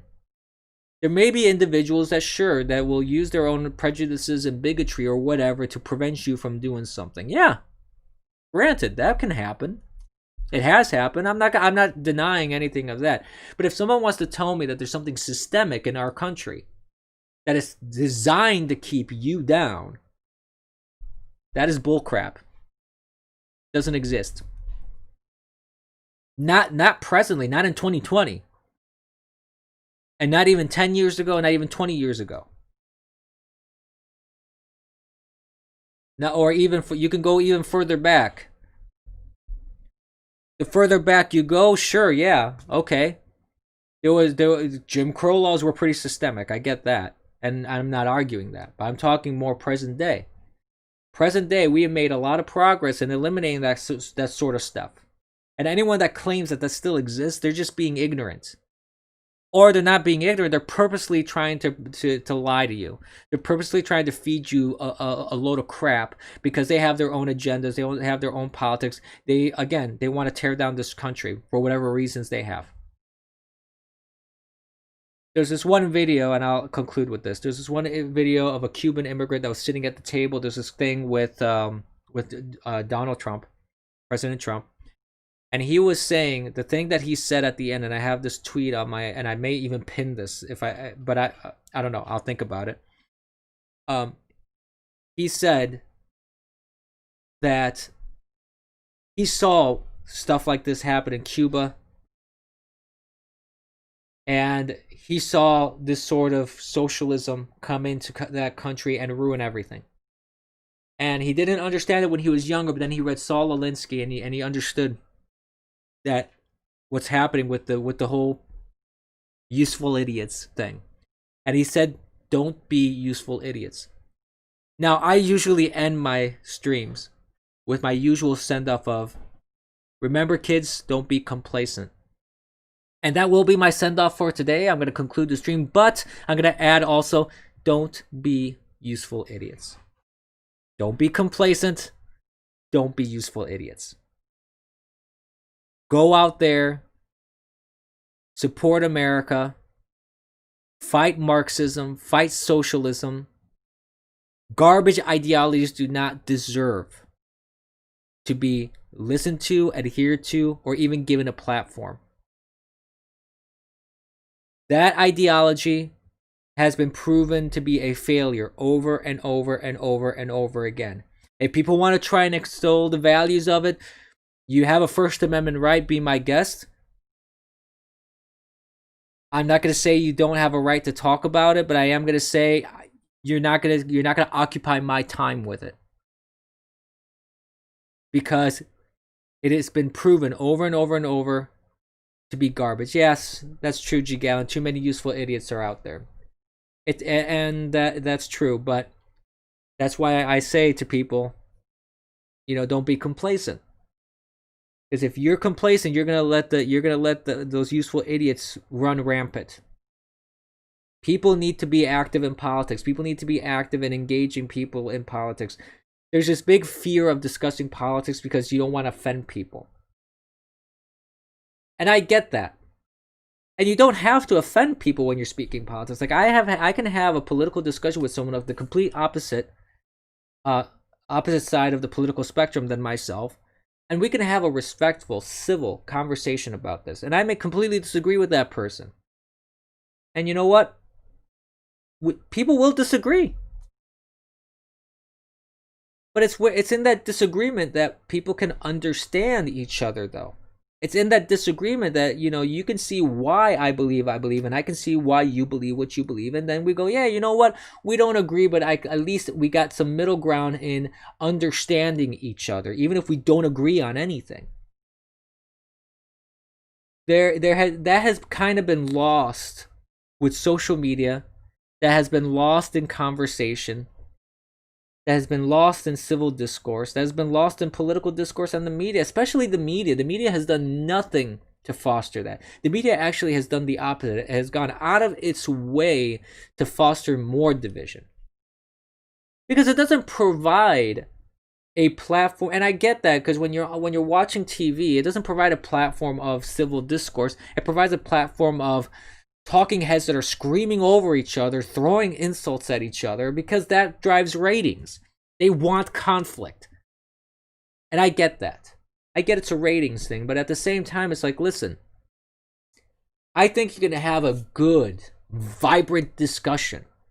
You can have a very vibrant and vocal and loud discussion. You can even have people arguing back and forth. But at the end of the day, I think what you need to foster is, as much as people disagree, yell, wave their fists, at the end of the day, we're still all American.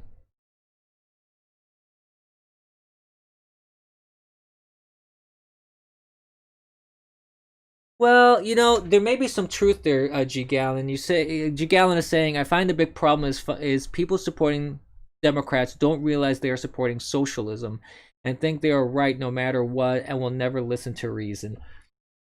There's a percentile of that with any ideology, actually. There's a percentile of that. There's going to be some people that are just... That's why I say that a lot of people have this cult think. They have this cult-like mentality. They don't want to be challenged on their beliefs, because that would mean they would have to do some self-introspection. And they would have to go, oh, geez, maybe my ideology isn't as cracked up to be what I thought it was. And that's the problem too. There's a lot of people that are uninformed. You're absolutely right, G. Gallon. People are uninformed. They are fed, they're dripped this information in their brain, and they have this cult like monolithic, I am a Democrat, therefore whatever they say has to be correct without any sort of analysis, any sort of critical thinking, any sort of introspection.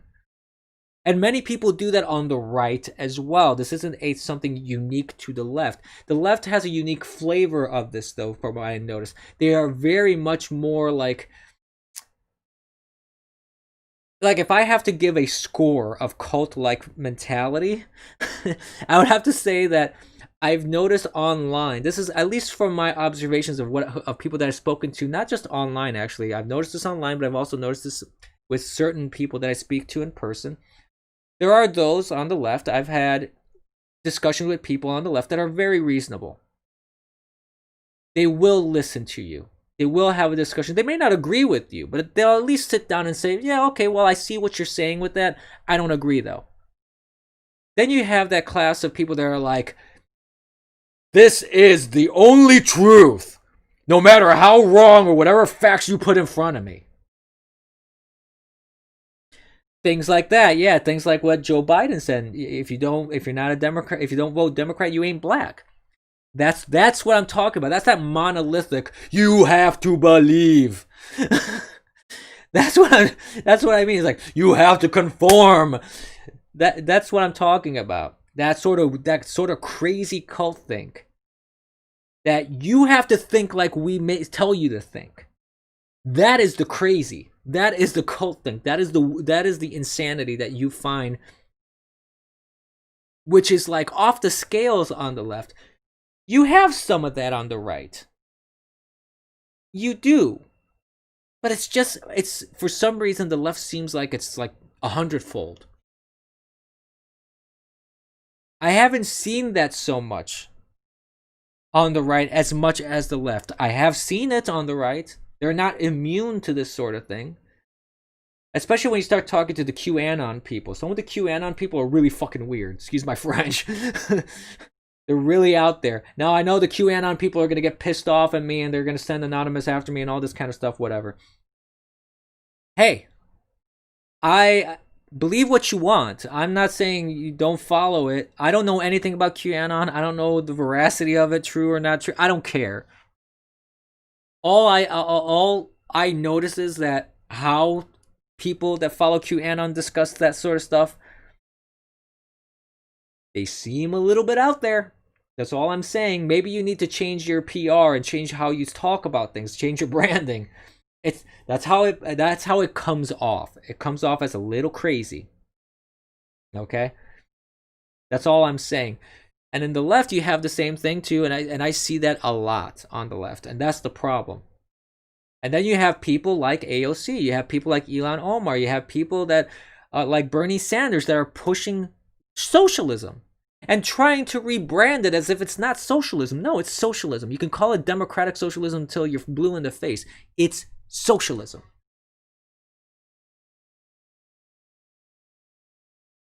Simple. That's what it boils down to. But like I said, I need to conclude this stream. We've been going on for long enough. I got to get something to eat. I got some stuff that I got to work on. So I'm going to conclude like I usually do. Remember, kids, don't be complacent, but also for this stream, do not be useful idiots. Thanks everybody for watching. I hope you have a great day. We're going to be here tomorrow around 9:30, 10 a.m. Well, most likely 10 a.m. Tomorrow, we're going to do another stream, the Abyss AM edition. Get your coffee. I finished mine. So I hope that everyone enjoyed this little coffee morning chat. I'll see you tomorrow. Take it easy.